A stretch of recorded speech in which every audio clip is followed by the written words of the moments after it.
In a frozen town where the river had been silent for decades, a struggling veteran walked onto the ice, just trying to catch his next meal. But his German Shepherd suddenly stopped, not barking, not moving, just staring at something buried beneath the ice. Minutes later, the man pulled up a rusted metal case, chained to the riverbed, like someone never wanted it to be found. Inside, old cash, gold, and a police badge from a man who vanished 30 years ago. But here's what no one could explain. If that case had been hidden all this time, who else knew it was there? And why did strangers start watching him that very night? May peace find you wherever you are today. If stories of loyalty, courage, and second chances still matter to you, subscribe and let's uncover this story together. Cold wind drifted low across the frozen river, carrying the scent of pine and distant snow. The sky hung pale and quiet, and the ice stretched wide and still, as if the world itself had paused to listen. Noah Carter moved carefully across that silence, each step measured, each breath visible in the cold air. He was a man shaped by years that had not been gentle. At 47, his body still carried strength, but it was the kind earned through labor rather than comfort. Broad shoulders sat beneath a worn green and black plaid flannel jacket, the fabric thick but aging, patched once at the elbow. His face was angular, defined by a strong jawline shadowed with short, uneven stubble, the kind that came from long days rather than neglect. His hazel eyes, dulled slightly by time, carried a distance in them, as though part of him had never fully returned from wherever the war had taken him. A thin scar traced along the side of his cheek, faint but permanent, a quiet reminder of something he never spoke about. Noah did not come to the river for peace. He came because he had to. The small cabin he lived in sat half a mile uphill, its roof worn, its walls creaking against winter winds. The letter about unpaid taxes still lay on the kitchen table, unopened for 3 days. He knew what it said without reading it again, and so he came here, to the frozen river, with a simple plan. Catch something. Bring it home. Get through another night. Beside him walked Blaze. The German Shepherd moved with a different kind of presence, one that did not belong to the wilderness alone. At around 6 years old, Blaze was in his prime, his body lean and powerful, muscles shifting beneath a thick black and tan coat that had been kept clean despite their rough life. The black saddle across his back contrasted sharply with the warm golden fur along his legs and face. His ears stood upright, always alert, and his amber-brown eyes carried a focus that rarely wavered. There was discipline in the way he walked, precision in how he placed each paw on the ice. He was not just a companion. He was trained, refined. Blaze had served beside Noah overseas. In places where the ground itself could betray you, Blaze had learned to read danger in ways humans could not. That training never left him. Noah stopped near a section of the river where the ice looked thick enough to trust. He crouched slightly, testing the surface with the heel of his boot. Solid. Good enough. He reached into his bag, pulling out a short-handled tool, preparing to cut through the ice. Blaze moved ahead of him. At first it seemed like nothing, just a shift in direction, a step or two to the left. Then the dog stopped. No bark, no sudden movement, just stillness. Noah noticed immediately. He had seen that posture before. Blaze stood with his body slightly lowered, ears angled forward, eyes locked onto a single point beneath the ice. His tail remained steady, not raised, not tucked, but held with quiet tension. It was the stance of a soldier waiting, not reacting. "What is it, boy?" Noah muttered, his voice low, more out of instinct than expectation. Blaze didn't respond. Instead, he took one careful step forward onto the ice, placing his paw gently on a specific spot. He held it there for a second, then pulled it back. Not in fear, in refusal. Noah's chest tightened slightly. That was not hesitation. That was judgment. He stepped closer.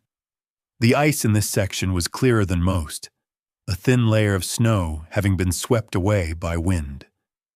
Beneath it, the frozen surface revealed a distorted view of the river below, dark shapes shifting slightly with the slow movement of water. At first, Noah saw nothing, just shadows. But then the light shifted. A faint outline emerged beneath the ice. Rectangular. Still. Wrong. Noah knelt slowly, his breath fogging the surface as he leaned closer. He brushed away a thin layer of frost with his glove. The shape became clearer. It wasn't a rock. It wasn't debris. It was something man-made. Blaze stepped closer to his side, his gaze never leaving the object. The dog's breathing was steady, but his focus had sharpened, the way it used to before something happened. Before noise. Before danger. Noah pressed his hand flat against the ice. It felt solid, but the cold carried through instantly, biting into his skin even through the glove. He shifted his position slightly, angling himself to see better. There it was again, the shape beneath the surface, a long, rectangular object, darker than the riverbed around it. Not buried deep, but not loose either. It looked fixed in place somehow, as though it had been there for a very long time. Noah felt something stir in his chest. Not excitement, something else. A quiet unease. Could be nothing, he said under his breath, though he didn't believe it. Blaze's ears flicked slightly, but he didn't look away. Noah studied the area around the shape. The ice here was slightly uneven, faint lines running through it like fractures that had frozen over again. He shifted his weight carefully, testing the ground again. Still solid. But something about this spot felt different. He had spent enough winters outdoors to know the difference between safe and questionable. And this was somewhere in between. Blaze took another step, circling slightly, as if mapping the space. He avoided certain spots instinctively, choosing a path that curved around the object rather than over it. Noah watched him closely. That was no coincidence. "You're seeing something I'm not, huh?" he murmured. The wind picked up briefly, sweeping loose snow across the ice in a thin, whispering layer. For a moment, the surface clouded again. When it cleared, the shape seemed even more defined. Too straight, too precise. Noah stood slowly, his knees stiff from the cold. He looked out across the river, scanning the tree line. Pine trees stood tall and silent, their branches heavy with snow. No movement, no sound except the wind. He was alone, or at least, it looked that way. He glanced back down at the ice. 30 years, maybe more, this river had frozen and thawed, shifted and settled. Things moved, things disappeared. But this had stayed. That meant something. Noah exhaled slowly. "If this is trouble," he muttered, "we're walking straight into it." Blaze finally looked up at him. For a brief moment, their eyes met. There was no fear there, just awareness. Noah tightened his grip on the tool in his hand. He wasn't thinking about money. Not yet. He was thinking about why something like that would be down there, and why it had never come up. He looked once more at the frozen surface, then back at Blaze. "All right," he said quietly. "Let's take a closer look." The river remained silent, but beneath the ice, something had already begun to surface. The wind did not grow louder, but it felt sharper, as if the cold itself had begun paying attention. Noah stood over the faint outline beneath the ice, the tool still in his hand, his breath steady but slower now. The decision did not come as a rush of curiosity. It came as a quiet acceptance. Whatever lay beneath that frozen surface was not going to leave his mind if he walked away. He shifted his stance, spreading his weight carefully, then brought the metal edge of the tool down against the ice. The first strike rang out with a dull crack that echoed farther than he expected, bouncing off the silent tree line. The ice did not break. It trembled. Noah paused, listening. Blaze had already moved, circling him, repositioning with purpose. The dog's nose hovered just above the surface, tracing invisible lines. Then Blaze nudged Noah's leg, stepping slightly to the side, guiding him away from the exact spot he had struck. Noah understood. He adjusted his position and struck again, this time at a safer angle. The second blow cracked deeper, a thin fracture spreading outward like a spider web before freezing still again. Each strike came slower than the last, not because of hesitation, but because of calculation. The ice here was unpredictable. Beneath it, the river was not frozen solid. He could hear it now, faint and restless, water pressing against its glass ceiling. Cold seeped through his gloves, numbing his fingers. After several minutes, the surface finally gave way with a sharp break. A jagged hole opened, revealing dark water beneath, moving sluggishly but alive. Noah crouched and reached down, pushing aside loose shards of ice. The rectangular object came into clearer view. It was not large like a safe, but it carried weight in its stillness. A long, low steel case, edges reinforced, surface scarred with rust and sediment. He could see part of a handle, worn but intact. And then he saw the chain. It ran along one side of the case, thick and corroded, disappearing into the darkness below where it was anchored to something deeper, something driven into the riverbed itself. Noah exhaled slowly. Yeah, that's not natural. Blaze stepped closer, lowering his head, sniffing near the edge. His ears twitched once, then stilled. He did not bark. He did not pull back. He simply watched. Noah reached down into the water, his arm tightening as the cold hit instantly, biting through his sleeve like teeth. His fingers brushed the metal surface, solid, immovable. He withdrew his hand quickly, flexing his fingers to bring life back into them. The chain meant one thing. This had been placed here, secured, hidden with intent. Noah scanned the area again, instinct pulling his gaze toward the distant trees. Still nothing. Still no movement. But the silence no longer felt empty. It felt occupied. He stood and wiped his hand against his jacket, then stepped back toward his bag. From it, he pulled a short length of rope and a small crowbar, both worn but dependable. Blaze watched every movement, his body angled slightly between Noah and the open river, as though guarding him from something unseen. Noah knelt again and worked the crowbar beneath the edge of the ice hole, widening it slowly, careful not to destabilize the surface around him.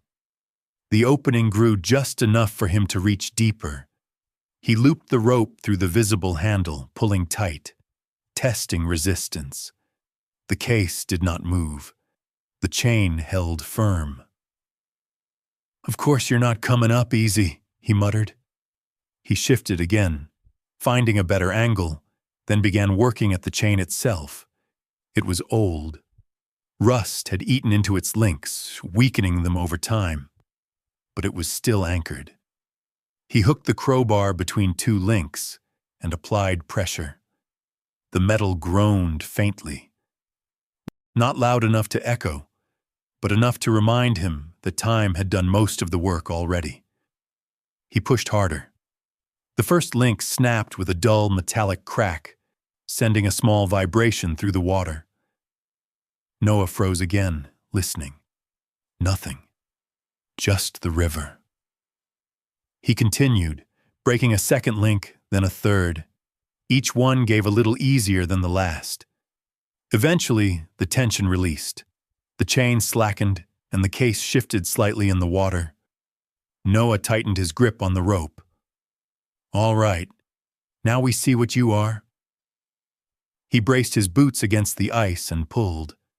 The case resisted at first, heavy with years of sediment. Then slowly it lifted. Mud stirred beneath it, clouding the water as the object rose inch by inch toward the opening. Noah pulled again, muscles straining, breath sharp in the cold air. The case broke the surface with a wet scrape, water pouring off its sides. He dragged it onto the ice, away from the hole, every movement deliberate, careful not to put too much pressure on any single spot. Blaze stepped back just enough to give him room, but his eyes never left the object. Up close, the case looked older than Noah expected. The steel was thick but worn.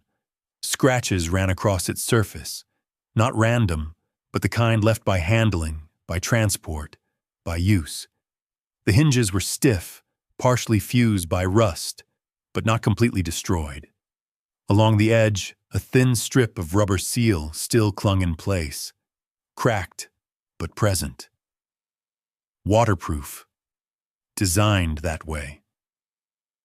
Noah knelt beside it, his fingers tracing the latch. His heart did not race. It slowed. That same quiet unease settled deeper in his chest.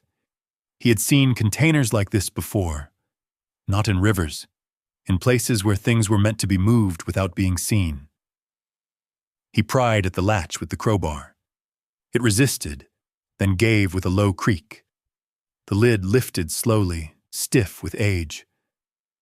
For a moment he hesitated, not out of fear, out of instinct. Some part of him already knew this was not going to be simple. Then he opened it. Inside, the contents were packed tightly, wrapped in layers that had once been sealed carefully.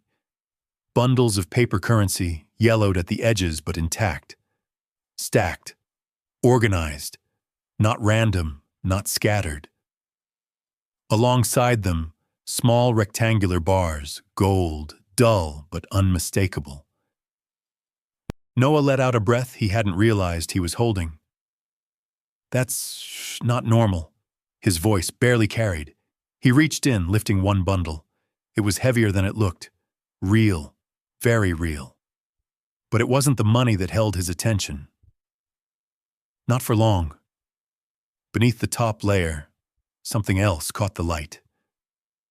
He moved the bundles aside and found it. A police badge, metal-worn, edges dulled by time, but the engraving still visible beneath the tarnish. He stared at it, his expression tightening, and next to it, a watch. The glass cracked, the hands frozen in place, not broken randomly, stopped, at a specific moment. Noah felt something shift inside him. This was not a hidden stash. This was evidence. This was a story. Blaze moved closer and lowered himself beside the case, his body settling into the snow, his gaze fixed on the contents. He did not touch it. He did not sniff it again. He simply stayed, guarding. Noah looked at the dog, then back at the badge. "Someone didn't make it out of this," he said quietly. The wind passed over them again, softer this time, or maybe it only felt that way. Noah closed the lid halfway, not fully sealing it, just enough to shield the contents. His mind had already moved ahead, piecing together questions faster than answers could come. Who had put it here? Why it had been chained? Why it had never been retrieved? And most of all, why it had surfaced now. He tightened the rope around the case again, preparing to move it. The river behind him remained silent, but the stillness no longer felt empty. It felt like something had been uncovered, that had waited a long time to be found. By the time Noah reached the cabin, the light had already begun to fade, turning the snow outside into a dull gray sheet that reflected nothing back. He dragged the metal case across the rough wooden floor, the sound low and heavy, echoing faintly through the empty room. The cabin smelled of cold ash and old timber, a place that had stood longer than comfort had lived in it. Noah shut the door behind him, sliding the bolt into place with more care than usual. Blaze entered last, pausing briefly at the threshold, nose lifted slightly, as if tasting the air before stepping fully inside. Only then did he settle, positioning himself near the door, his body angled toward both Noah and the outside world. He was not resting. He was watching. Noah set the case on the table, the old wood creaking under the unexpected weight. He stood there for a moment, staring at it again, as if hoping it would look less real the second time. It didn't. The badge still caught the dim light. The watch still refused to move. He removed his gloves slowly, fingers stiff, then reached into his coat and pulled out the folded tax notice, glancing at it before setting it aside. For a brief second, the thought crossed his mind again. Money like this could fix everything. The cabin, the debt, the quiet struggle that had become his life. But the thought didn't stay. It never does, he told himself. Not when it comes wrapped like this. He sat down, leaning forward, elbows on his knees, eyes fixed on the badge. He had seen enough in his life to recognize patterns. This was not hidden wealth. This was hidden truth. And truth, buried this carefully, usually belonged to someone who didn't want it found. Blaze shifted slightly, then lowered himself near the door, but his head remained raised, ears still alert. Noah noticed it without looking directly. The dog had not relaxed since they left the river. That alone meant something. The next morning came slow and gray, the sky heavy with the promise of more snow. Noah didn't sleep much. When he did, it was shallow, filled with the kind of half-dreams that never let the mind fully rest. The case stayed in the cabin, but not on the table. He had moved it during the night, lifting a loose plank beneath the floor and sliding the metal container into the narrow space below. It fit tightly. Hidden, but not gone. He covered it again, then stood for a long moment, listening. Nothing. But silence, he had learned, was not always empty. By mid-morning, Noah was on the road. The truck he drove was older than most things in Brook Hollow. A faded blue pickup with a cracked dashboard and a heater that only worked when it felt like it. Blaze sat in the passenger seat, upright, watching the road ahead with quiet focus. The town wasn't large. A few streets, a handful of buildings, and more stories than people cared to tell.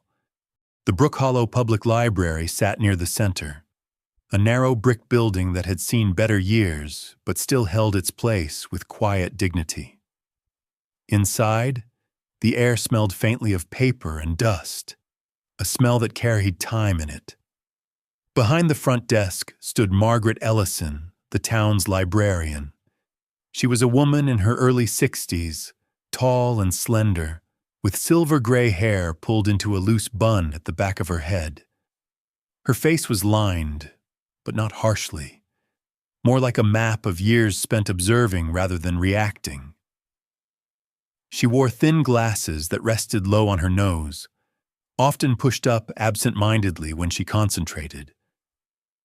Margaret had lived in Brook Hollow her entire life. People said she knew more about the town's past than anyone else, not because she asked questions, but because she remembered answers others had forgotten. She looked up as Noah entered, her expression softening slightly. "You don't come in here often," she said, her voice calm, measured. Noah gave a small nod. "Looking for something old," he replied. She studied him for a moment, her gaze lingering just long enough to notice the tension in his posture, the way his shoulders held a little too tight. Then she nodded. "Most things worth finding usually are." Blaze followed Noah in, drawing a few curious glances, but he stayed close, moving quietly, controlled. Margaret's eyes flicked toward the dog briefly, then back to Noah. "He's not just a pet," she said, more as a statement than a question. Noah shook his head. "No, ma'am." She didn't press further. Instead, she stepped out from behind the desk. "What are you looking for?" Noah hesitated, then chose his words carefully. "Police records. About 30 years back. Winter. Missing officer." Margaret's expression changed, just slightly. Not surprise. Recognition. She turned without another word and led him toward the archive room in the back. The space was narrow, lined with metal drawers and old microfilm machines that hummed faintly when powered on. Margaret pulled open a cabinet and removed a reel, setting it into the machine with practiced ease. "You're not the first person to ask about that," she said quietly, adjusting the focus. Noah's eyes lifted. "Who else?" Margaret didn't answer immediately. She pressed a button, letting the film roll. Headlines flickered across the screen. Weather reports, town notices, small events that meant everything to someone once. Then she stopped. The image sharpened. A headline stood out. "Officer missing during blizzard investigation." Noah leaned closer. The article detailed the disappearance of Daniel Hargrove, a local police officer assigned to investigate a suspected illegal transport of cash, tied to a regional crime network. He had been last seen heading toward the river during a snowstorm. His vehicle was found abandoned days later. No body, no evidence. Case unresolved. Noah's jaw tightened slightly. "They never found him?" he asked. Margaret shook her head. "No, just theories. Some said he ran. Others said he got too close to something he shouldn't have." She paused, then added softly, "He wasn't the kind of man who ran." Noah didn't respond. His mind was already connecting pieces. The badge, the watch, the river. "Who else asked about him?" he pressed. Margaret looked at him again, this time more carefully. "A man, a few days ago. Didn't give a name." Noah felt something shift in his chest. "What did he want?" "Same as you," she said. "Information." The room felt smaller suddenly. Noah straightened slowly. Blaze, who had been lying quietly beside him, lifted his head, his ears angled toward the front of the building, body tensing just slightly. Noah noticed immediately. "We're done here," he said quietly. Margaret nodded, but her eyes lingered on him as he turned to leave. Outside, the cold felt sharper than before. Noah stepped out, scanning the street. A dark vehicle sat parked across from the library. Engine off, windows tinted. It could have been anyone, or no one. Blaze stood beside him, still and focused. Noah didn't stare too long. He had learned better than that. Instead, he walked toward his truck, each step steady, controlled. But inside, something had already settled into place. This wasn't just a discovery anymore. It was a line. And he had already crossed it. Snow began falling again that afternoon. Soft at first, then thicker, muting the edges of Brook Hollow until every sound seemed wrapped in cloth. Noah drove slower than usual, not because of the road, but because of the feeling that followed him from the library. Blaze sat upright beside him, head slightly forward, ears pivoting with each passing sound. Twice Noah checked the rearview mirror. The dark vehicle he had noticed earlier wasn't there. That didn't mean much. He had learned that absence could be as deliberate as presence. He turned off the main road earlier than usual, taking a narrow path that cut through a stand of pine and curved back toward his cabin from the north. Tire tracks there were faint, half covered by fresh snow, and for a moment, the world felt empty again. But the feeling did not leave him. When the cabin came into view, Noah parked short of the porch and cut the engine, letting the quiet settle. Blaze didn't move to jump out. He watched the tree line first, then the door, then the space between. Only after a few seconds did he step down onto the snow, nose low, tracing a line that Noah hadn't yet seen. The prints were there, but subtle. Boots, not fresh, not old, partially filled by drifting snow. Someone had stood near the side wall, just beyond the window. Not long, not careless either. Noah followed the track with his eyes, then with his steps, circling slowly, careful not to disturb what was left. The prints led toward the trees and disappeared. No tire marks near the house. Whoever came had parked elsewhere. He felt the weight of that detail settle into place. Deliberate. Patient. Inside, the cabin felt colder than it should have. Noah shut the door and slid the bolt, then crossed the room to the loose plank and lifted it just enough to confirm the case was still there. It hadn't moved. He lowered the board back down and stood, listening. The stove crackled faintly as he fed it wood, bringing a slow warmth back into the room. Blaze positioned himself near the door again, but not fully resting.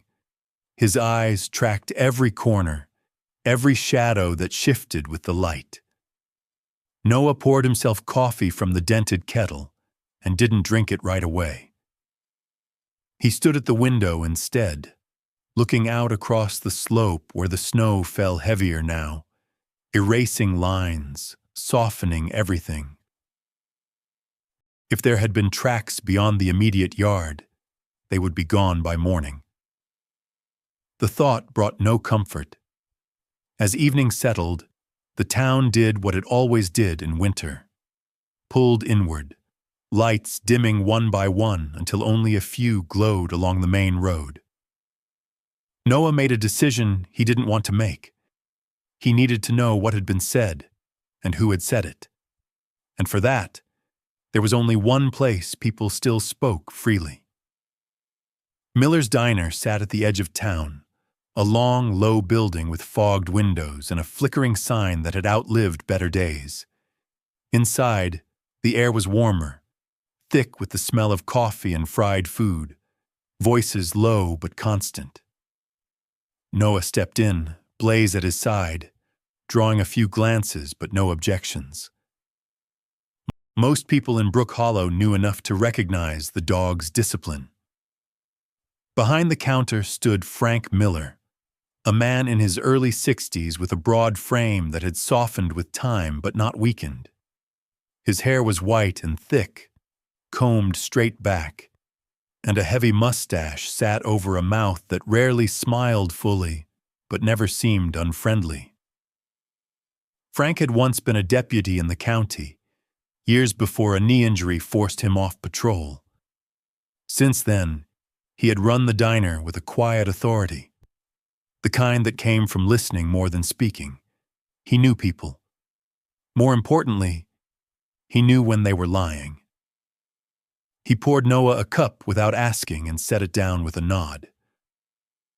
"You've been busy," he said, voice low enough to keep the conversation close. Noah took the seat at the counter, hands wrapping around the cup for warmth. "Word travels," he replied. Frank's eyes flicked toward Blaze, then back to Noah. "Not usually that fast," he said. "Not unless someone wants it to." Noah didn't answer immediately. He watched the reflection in the coffee's surface, letting the implication settle. "Who's talking?" he asked. Frank leaned one hand on the counter, the other resting near the register, his posture relaxed but attentive. "Hunter named Pete Lawson," he said. "Short guy, red beard, talks too much when he's had a drink. Says he saw you out on the river yesterday pulling something up through the ice. Big enough to matter." Noah felt the line tighten. "And he told who?" Frank shrugged slightly. Anyone who'd listen. And someone was listening. The door behind Noah opened then, letting in a rush of cold air. Conversations dipped for a second, then resumed. Noah didn't turn right away. He didn't need to. Blaze had already shifted, body angling just enough to place himself between Noah and the entrance, ears rising, gaze fixed. Noah turned slowly. The man who stepped inside moved with a kind of stillness that didn't match the storm outside. Aaron Voss was not tall in the way that drew attention, but there was something in his posture that did. He carried himself straight, shoulders squared, movements controlled. His face was narrow, features sharp, with a short, neatly trimmed beard that framed a mouth that rarely moved unless necessary. Dark hair, kept close at the sides, fell slightly forward at the top. His eyes were the most noticeable thing, steady, patient, the kind that watched without rushing to conclusions. He wore a heavy coat, dark and clean despite the weather, gloves tucked into one pocket. Not local, not temporary either. He approached the counter without hesitation, taking the seat one space away from Noah, leaving just enough distance to keep it polite. Frank poured him coffee as well, setting it down with the same neutral gesture. "Evening," Voss said, voice calm, measured. Not loud, not soft, controlled. Noah nodded once. Blaze's gaze didn't shift. Voss glanced at the dog briefly, then back to Noah. "That's a well-trained animal," he said. "Military?" Noah didn't answer the question directly.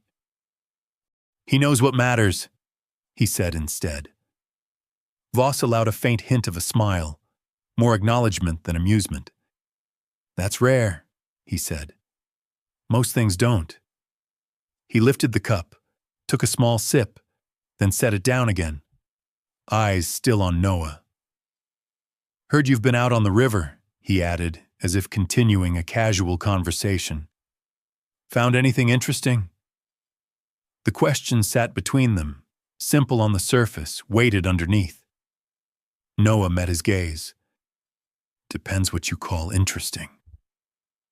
Voss tilted his head slightly, considering. "Something that's been missing a long time," he said. "Something that shouldn't have stayed hidden." Blaze shifted closer, the movement subtle but deliberate. He didn't growl. He didn't bare his teeth. He simply closed the distance, placing himself firmly at Noah's side. Voss noticed. His eyes flicked down, then back up, measuring the response without reacting to it. "I don't suppose you'd be willing to share," he said. Noah shook his head once. "I don't suppose I would." The silence that followed wasn't hostile. It was worse than that. It was patient. Voss nodded, as if confirming something to himself. "Fair enough," he said, finishing his coffee. "Things have a way of surfacing when they're meant to." He stood, placing a few bills on the counter, then paused just long enough to meet Noah's eyes one last time. "Be careful on that ice," he added. "It doesn't always hold." Then he turned and walked out into the snow, the door closing behind him with a soft thud. The room exhaled again.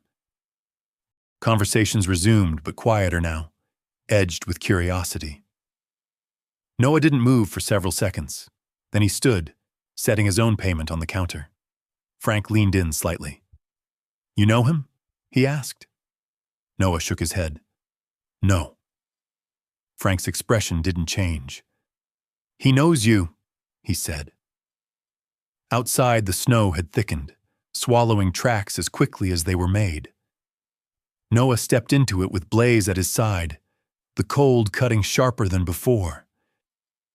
He didn't look back at the diner. He didn't look for the dark vehicle either. He didn't need to. He already understood. This wasn't about what he had found anymore. It was about who else believed it belonged to them. And from the way Blaze stayed close, every muscle alert, every sense engaged, Noah knew one thing with certainty. The secret beneath the river had not just been uncovered. It had been noticed. The snow did not stop after Noah left the diner. It thickened, layer by layer, until the road behind him blurred into a pale corridor of white and shadow. The truck's headlights carved a narrow path forward, and beyond that, nothing. Noah kept his speed steady, not slow enough to draw attention, not fast enough to lose control. Blaze sat rigid in the passenger seat, gaze fixed ahead, ears angling with each subtle shift in sound. Twice the dog's head turned sharply toward the darkness beyond the glass, then returned forward, as if tracking something that moved just outside the range of sight. Noah noticed. He didn't ask. He didn't need to. By the time the cabin came into view, the storm had erased most of the world behind him. He killed the engine and listened. No other vehicles. No distant hum. Just the soft hiss of falling snow. He stepped out, boots sinking with a muted crunch, and let the cold settle around him. Blaze dropped beside him, nose already low, reading the ground the way Noah read a map. The earlier prints near the side wall were gone, swallowed by fresh snowfall. That should have been reassuring. It wasn't. They were here, Noah said under his breath. Blaze didn't look up. He moved along the wall, stopping near the corner by the small window, then circling back toward the door. His body tightened, then stilled. Noah followed, eyes scanning the wood. At first, nothing.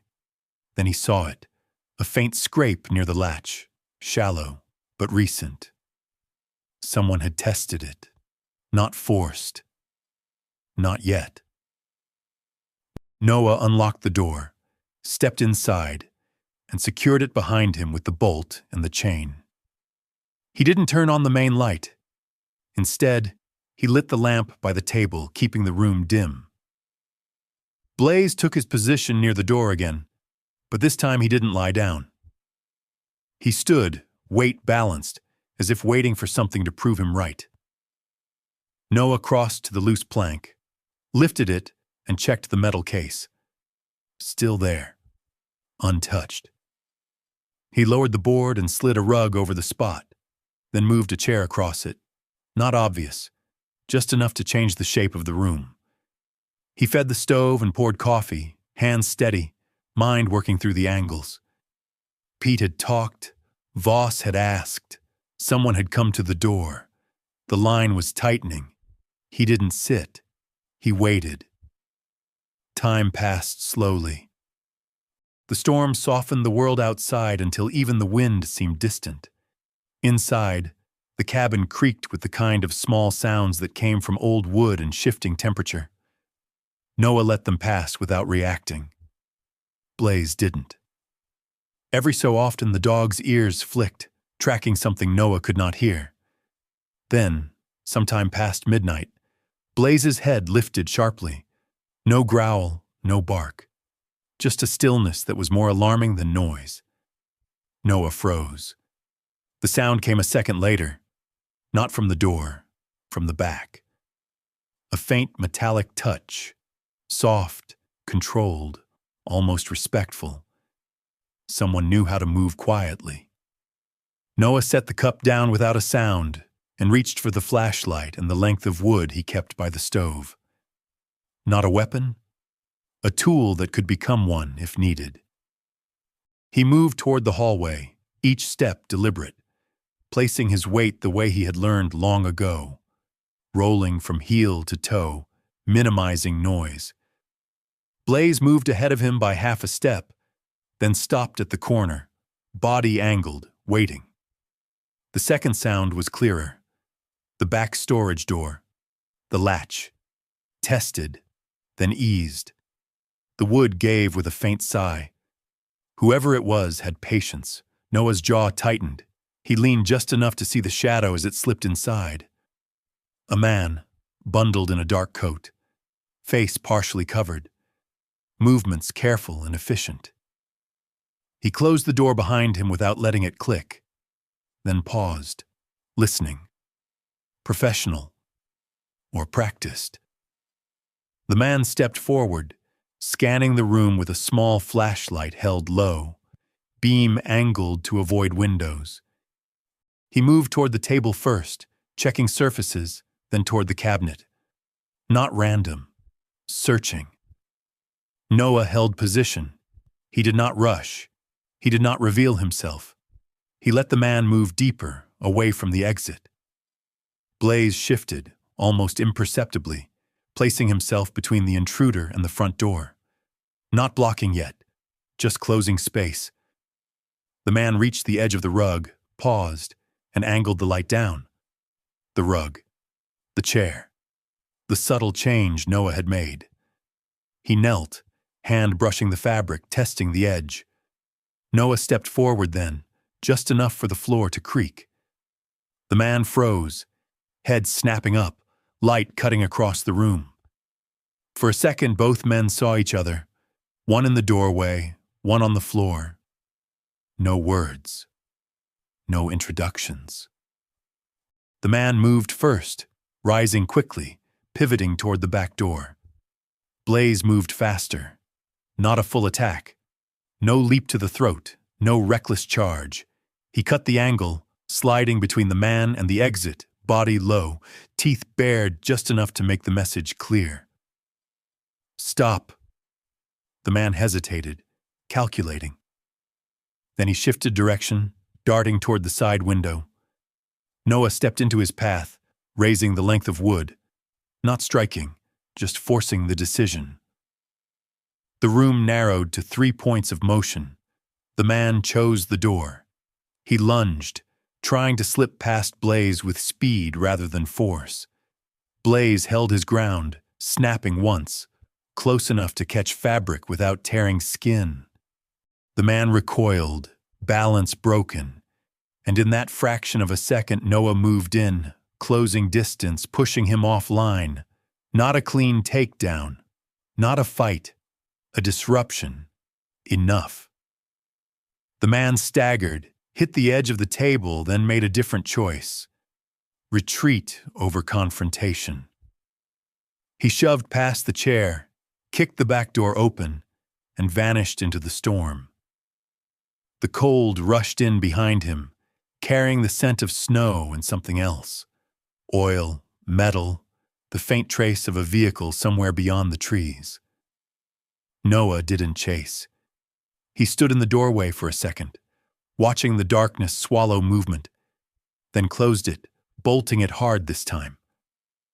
Blaze remained near the threshold, body taut, eyes fixed on the space the man had occupied. He did not pursue either. He held, guarding the line. Noah turned back to the room. The rug was shifted now, the edge lifted. The man had been seconds away, seconds from finding the case. Noah exhaled slowly, the breath leaving him heavier than before. He set the wood down and crossed to the floor, pulling the rug aside and lifting the plank. The metal case stared back at him, unchanged, but not unseen anymore. He lowered it again and covered it carefully, then moved the chair back into place. Outside, the engine he had not heard before started faintly, then faded into the distance. Not close, not rushed, planned. Noah stood in the center of the cabin, the lamp casting a small circle of light that felt too fragile for what had just happened. He looked at Blaze. The dog met his gaze, steady, present, as he had been in places far worse than this. "We're not the only ones who know," Noah said quietly. Blaze didn't move. He didn't need to. Noah walked to the window and looked out across the white darkness where tracks would vanish by morning. He understood now, fully, without room for doubt. He had not just found something. He had taken possession of something others believed was theirs, and they would come back. Not loud, not careless, patient, like the man who had just left. Noah tightened the bolt again, then checked it once more, out of habit more than fear. The cabin creaked softly as the storm pressed against it, and for the first time since he had opened the case, the question changed. Not what is this, not who did it belong to, but how far would they go to get it back? He stood there in the dim light, listening to the storm, feeling the weight of the night settle around him. From this point on, he wasn't a man who had found a secret. He was a man being hunted because of it. Morning came without warmth. The storm had thinned, but the cold settled deeper, turning the air brittle, each breath sharp enough to remind Noah that winter had not finished with them yet. He stood outside his cabin, the horizon pale and unforgiving, his gloved hands resting briefly against the hood of his old truck. He had not slept. Not really. The image of the intruder moving through his home had stayed with him, replaying in quiet loops. Whoever had come knew exactly what they were looking for. And they would come again. Blaze stood beside him, body still, eyes scanning the tree line. There was no rest in him this morning, only focus. Noah looked toward the distant stretch of frozen river, barely visible through the trees. That was where it started. And whatever answers remained were still out there. "We go back," he said quietly. Blaze did not move, but the subtle shift in his stance was enough. He agreed. The drive was shorter than it felt. Snow crunched beneath the tires, and the silence of the forest closed in again as Noah parked near the same narrow path leading to the river. He didn't bring the case. He didn't need to. What he needed now was understanding.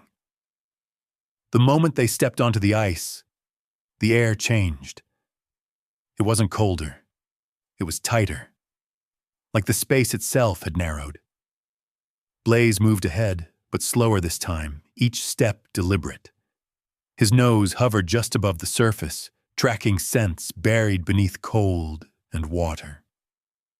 Noah followed, keeping distance, trusting the dog's instinct more than his own judgment. They reached the spot where the case had been. The hole in the ice had partially frozen over again, thin and uneven, like a wound trying to close.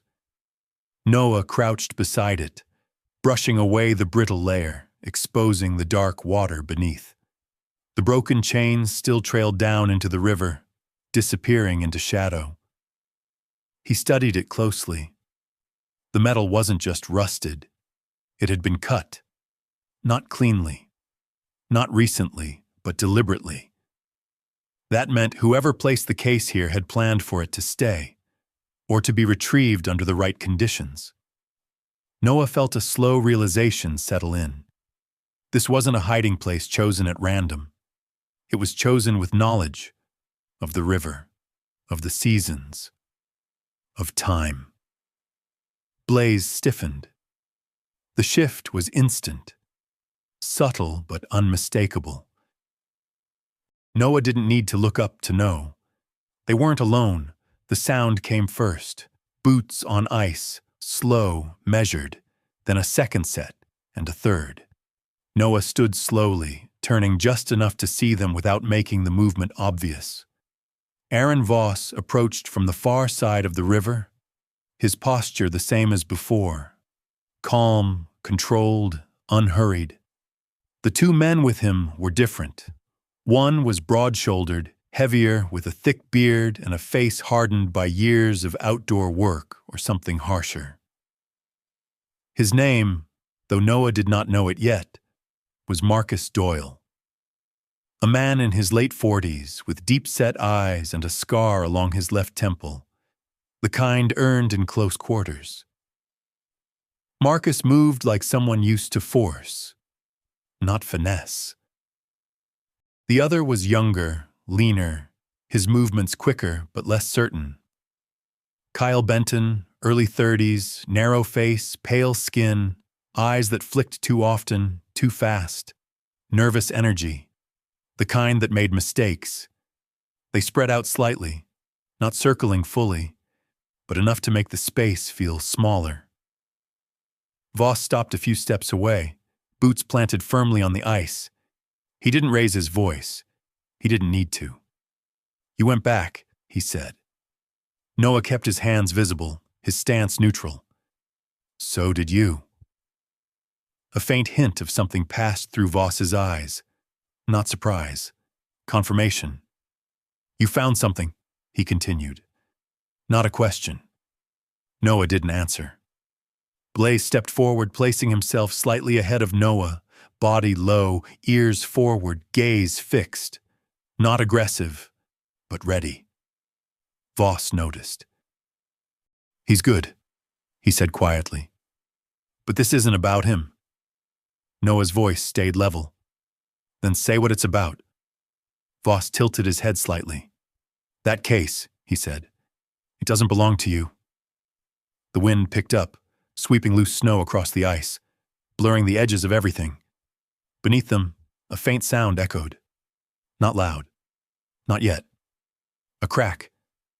Marcus shifted his weight slightly, glancing down, then back up. "Ice feels thin," he muttered.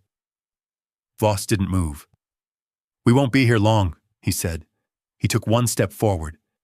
The ice answered with another sharp crack, louder this time. Noah felt it through his boots, a vibration, subtle, but real. Blaze moved instantly, shifting sideways, pulling Noah slightly offline, away from the weakest point. Kyle hesitated, glancing down again. "We should," he started but didn't finish. Voss raised a hand slightly, silencing him without looking. "You have something?" Voss said, eyes back on Noah. "You know what it is?"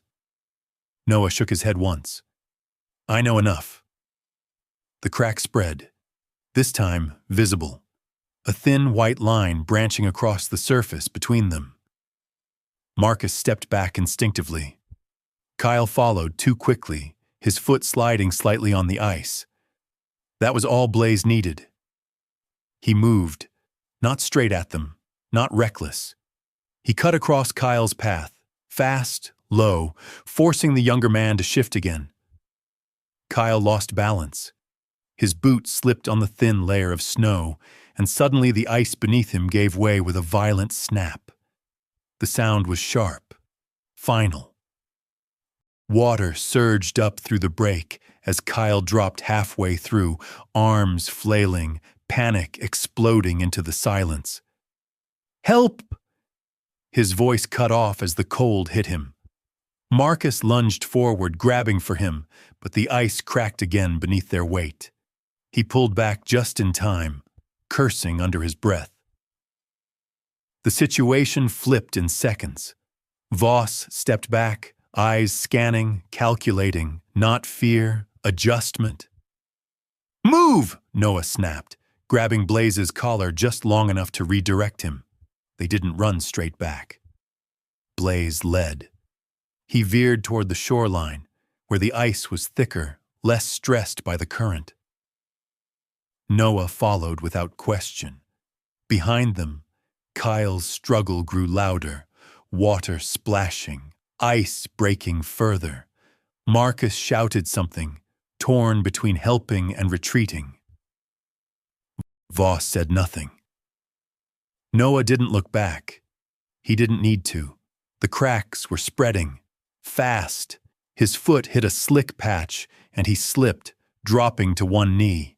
The ice beneath him groaned. For a split second, the world narrowed to the sound beneath him.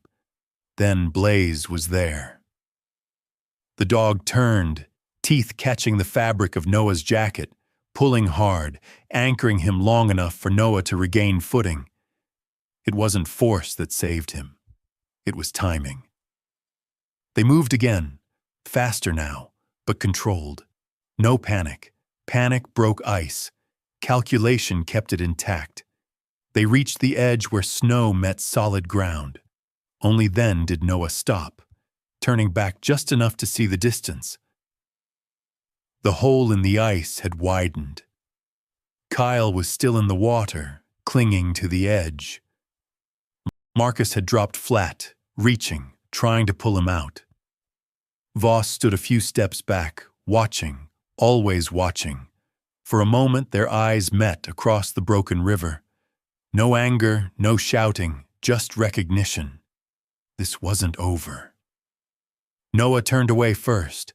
Blaze stayed close, body still tense, but moving with him, step for step. The forest swallowed them quickly, branches closing in, sound fading behind them. When they reached the truck, Noah paused, hand on the door, breathing steady but heavy. He looked down at Blaze. "We're not done," he said quietly.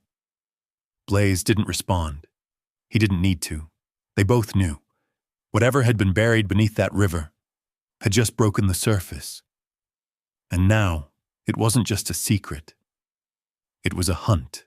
The forest closed around them as Noah drove, branches arching overhead like ribs, the narrow road bending through snow that had not yet been disturbed by morning traffic. He did not take the direct path back to town. He turned once, then again, choosing roads that curved away from the river, then doubled back toward it, cutting through forgotten lanes used only in warmer months. The truck's headlights stayed off whenever the terrain allowed, and when he had to use them, he kept them low, dimmed, cautious. Blaze sat upright, not resting, his eyes tracking the darkness outside with the same focus he had shown on the ice. Noah's hands remained steady on the wheel, but his mind measured distance, timing, and the weight of what sat hidden beneath the floorboards back at the cabin. He did not trust that the encounter on the river had ended anything. It had only revealed how far the other side was willing to go. They stopped once, halfway between the river and town, where the road dipped into a shallow hollow bordered by old fencing. Noah killed the engine and listened. No sound of pursuit, no distant hum of another vehicle, just wind and the slow settling of snow. He waited longer than he needed to, watching the mirror, letting the minutes stretch until the tension in his chest eased just enough to move again. Only then did he turn toward Brook Hollow, approaching from the south where the road ran past the old grain silos and the empty rail line. The sheriff's office sat near the edge of town, a low building of brick and timber, lights on despite the hour. Noah parked a short distance away, leaving the truck in shadow, then stepped out, Blaze at his side. The cold felt sharper here, as if the town carried its own kind of weight. Inside, the air was warmer, steady, and carried the faint scent of coffee and paper. A deputy behind the front desk looked up, surprised for a second at the sight of a man and a working dog entering together. Before he could speak, a voice from the back called out, "Let him in." Sheriff Daniel Harper stepped forward, adjusting his coat as he moved into the light. He was a man in his late 50s, tall, with a broad frame that age had not diminished, only refined. His hair was silver, cut short, and his face carried deep lines etched by years of responsibility rather than comfort. His eyes were sharp, blue and observant, the kind that did not miss small details. Harper had spent most of his life in this county, rising from deputy to sheriff through years that had taught him patience first, action second. People trusted him not because he spoke often, but because when he did, it mattered. His gaze moved from Noah to Blaze, then back again. "You look like you've been somewhere you shouldn't be," Harper said, voice calm but not casual. Noah didn't waste time. "I need to show you something." Harper studied him for a second longer, then nodded once. "Bring it in." They moved to the back, into a room with a long table and metal cabinets lining the walls. Noah left Blaze by the door, the dog settling into a position that allowed him to see both the hallway and the room. Always watching. Noah spoke briefly, not telling everything at once, but enough to establish the path. The river, the case, the badge, the men on the ice. Harper didn't interrupt. He listened. When Noah finished, the sheriff leaned back slightly, exhaling through his nose. "You should have come sooner," he said, not as accusation, but as fact. Noah met his eyes. "I needed to know what I had." Harper nodded slowly. "Fair." He reached for the phone and made a short call, voice low, instructing 2 deputies to meet them at the location Noah provided. Then he looked back. "We go now." The return to the cabin was quicker, but heavier. 2 patrol vehicles followed at a distance, lights off, engines low. When they arrived, Noah stepped inside first, lifting the loose plank and revealing the metal case. Harper crouched beside it, his gloved hand brushing the edge, eyes narrowing as he took in the details. "Been in water a long time," he murmured, "but not by accident." He lifted the lid. The contents lay as Noah had found them: money, gold, the badge, the watch. Harper picked up the badge carefully, turning it just enough to read the name beneath the tarnish. His jaw tightened slightly. "Daniel Hargrove," he said. One of the deputies, a younger man named Evan Clark, stepped closer. Early 30s, clean-cut, with a straightforward expression that hadn't yet learned to hide reactions. "That case," Clark said, "it's been cold for years." Harper nodded. "Not anymore." They secured the evidence quickly, methodically, documenting each item before sealing it for transport. Blaze remained near the doorway, still, but alert. When they stepped outside, headlights approached along the road, slow and deliberate. Another vehicle. Harper raised a hand slightly, signaling the deputies to hold. The truck rolled closer, stopping just beyond the reach of the porch light. The driver's door opened, and Aaron Voss stepped out. He didn't rush. He didn't raise his voice. He simply stood there, hands visible, posture calm. "Sheriff," he said, acknowledging Harper with a slight nod. Harper stepped forward, positioning himself between Voss and the cabin. "You're a long way from where you should be," he replied. Voss's gaze shifted briefly to Noah, then to the case being carried out. "That belongs to me," he said evenly. Harper didn't react. "No," he said. "It belongs to the county now." The silence stretched. Voss's eyes lingered on the badge, then returned to Harper. "You don't know what you're holding," he said. Harper's expression remained unchanged. "I know enough." He signaled to the deputies. "Take him." Voss didn't resist when they moved in, but his eyes stayed on Noah, steady, measuring. "This isn't over," he said quietly. Noah didn't answer. He didn't need to. The moment had already shifted. With Voss in custody and the evidence secured, the weight of the past began to move forward. Back at the station, statements were taken, details aligned. The man who had fallen through the ice, Kyle Benton, had survived. Hypothermic, shaken, but alive. And when questioned, he spoke. He named Voss. He described the search. The belief that the case contained something more than money. Something tied to an old investigation that had never been closed. By morning, the pieces fit. Daniel Hargrove had not disappeared by accident. He had followed a trail that led to that river, carrying evidence meant to expose a network that had operated quietly for years. When the storm came, something had gone wrong.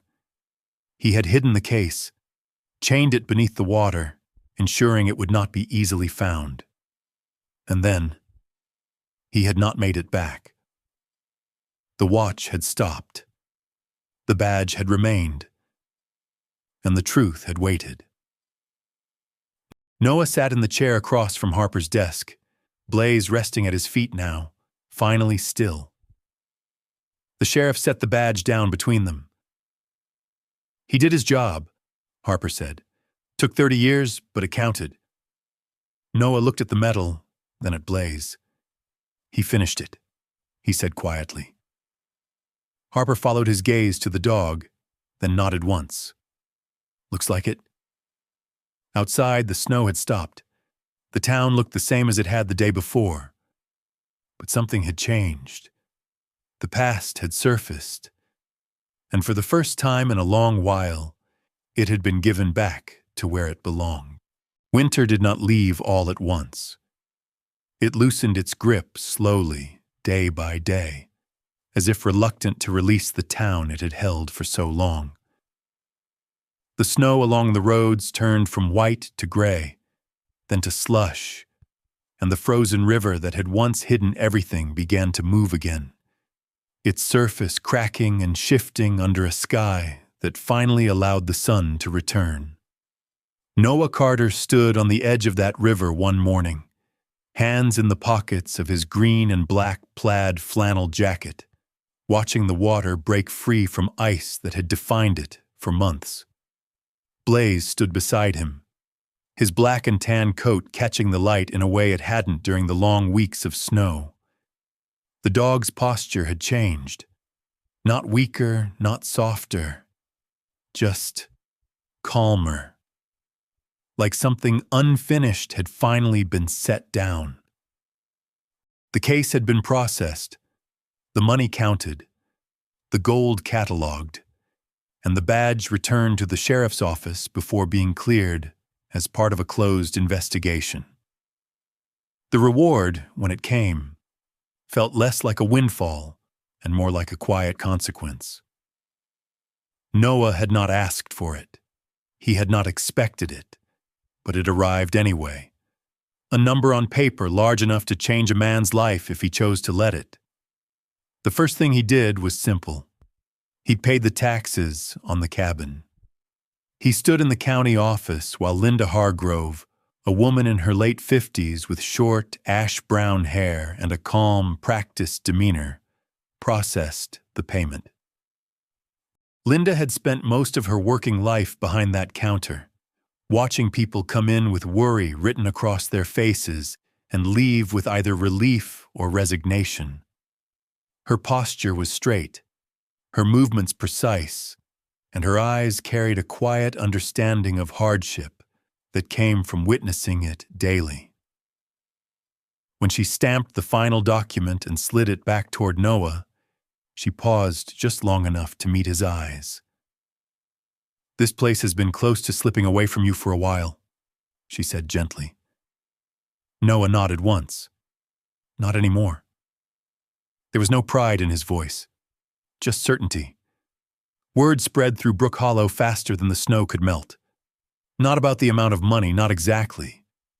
People talked about what Noah had done with it, or rather what he hadn't done. He didn't leave. He didn't sell the cabin. He didn't change the way he moved through town. He still wore the same flannel, still drove the same truck, still stopped at Miller's Diner for coffee when he needed it. Frank Miller watched him one morning from behind the counter, then shook his head slightly with a hint of something like respect. "Most people would have been gone by now," he said. Noah shrugged. "Most people weren't here before." The changes began small. A broken fence on the Jensen property got repaired without anyone asking. A load of firewood appeared outside a widow's house before the last cold snap passed. Groceries were paid for quietly at the store for a family that had been counting coins at the register. Noah didn't announce it. He didn't keep track. He simply did what needed doing, the way he had learned to do in places where waiting for someone else to step in wasn't an option. Blaze followed him through all of it, no longer tense at every shadow, but never careless. The dog greeted people with the same measured calm, allowing a hand to rest briefly against his neck before stepping away, always returning to Noah's side. Children in the town began to recognize him, not as something to fear, but as something steady. One afternoon, as the last of the snow retreated from the fields, Noah drove out past the edge of town to a piece of land that had sat unused for years. It was an open stretch bordered by trees, with an old barn leaning slightly to one side, its wood weathered but not beyond saving. The place had belonged to a man who left years ago, and no one had taken the time to bring it back to life. Until now. Noah stood there with Blaze, looking across the space, measuring it the same way he measured everything else. Practically, without illusion. "We can fix this," he said. Blaze moved ahead, stepping through the tall grass that had begun to push through the thawing ground, his tail low but steady. The work took time. It always did. Noah repaired the structure piece by piece, reinforcing beams, replacing boards, clearing space. People from town began to show up, sometimes to help, sometimes just to watch. Frank came once with tools. Margaret Ellison brought a box of old blankets from the library's storage. Even Sheriff Harper stopped by one afternoon, hands in his coat pockets, taking in the progress with a quiet nod. "You building something?" he asked. Noah leaned against the fence, looking out over the work. "Something that should have been here a long time ago," he said. By the time spring fully settled in, the barn no longer leaned. The fences stood straight, and a sign hung at the entrance, simple, hand-carved, the letters uneven but clear. Blaze Shelter. The first dog arrived not long after. A small mixed breed, thin, nervous, with a patch of missing fur along its side and eyes that darted at every movement. Noah knelt slowly, offering his hand without reaching too far. The dog hesitated, then stepped closer, drawn more by the absence of threat than by trust. Blaze stood behind Noah, not approaching, not crowding, simply present. The smaller dog glanced at him once, then again, reading something there that settled it. Over the weeks that followed, more came. Some abandoned, some brought in by people who couldn't keep them any longer. Some simply found wandering along roads that led nowhere. Each one carried something different. Fear, confusion, a quiet kind of endurance. Blaze moved among them with a calm authority, correcting when needed, guiding without force. He did not lead loudly. He led by being unshakable. One evening, as the sun dipped low and the air carried the warmth of a season that had finally turned, Noah stood inside the barn, looking at the wall he had cleared near the entrance. In his hand was the badge. Cleaned now, the metal no longer dulled by time, the engraving visible again. Daniel Hargrove. Noah held it for a moment, then reached up and placed it on a wooden beam, securing it where it would not fall. Not as decoration, as a reminder. Blaze stepped forward and lay down beneath it, his body settling into the space as if it had always been his. Noah watched him, then let out a slow breath. There was no war here, no pursuit, no shadows moving just beyond the light, only the quiet rhythm of something being rebuilt. The river still flowed beyond the trees, no longer frozen, no longer hiding what it once had. The past had surfaced, been faced, and finally set where it belonged. Noah rested his hand briefly against Blaze's head. "We're done," he said softly. The dog didn't move. He didn't need to. Because for the first time in a long while, the silence around them wasn't something waiting to be broken. It was something that could finally stay. In a quiet town buried under winter, a struggling veteran and his loyal German shepherd uncovered more than a hidden case beneath the ice. They uncovered a truth that had been waiting for decades. What began as a fight for survival became a test of character. Noah could have chosen an easier path. He could have kept the money and walked away.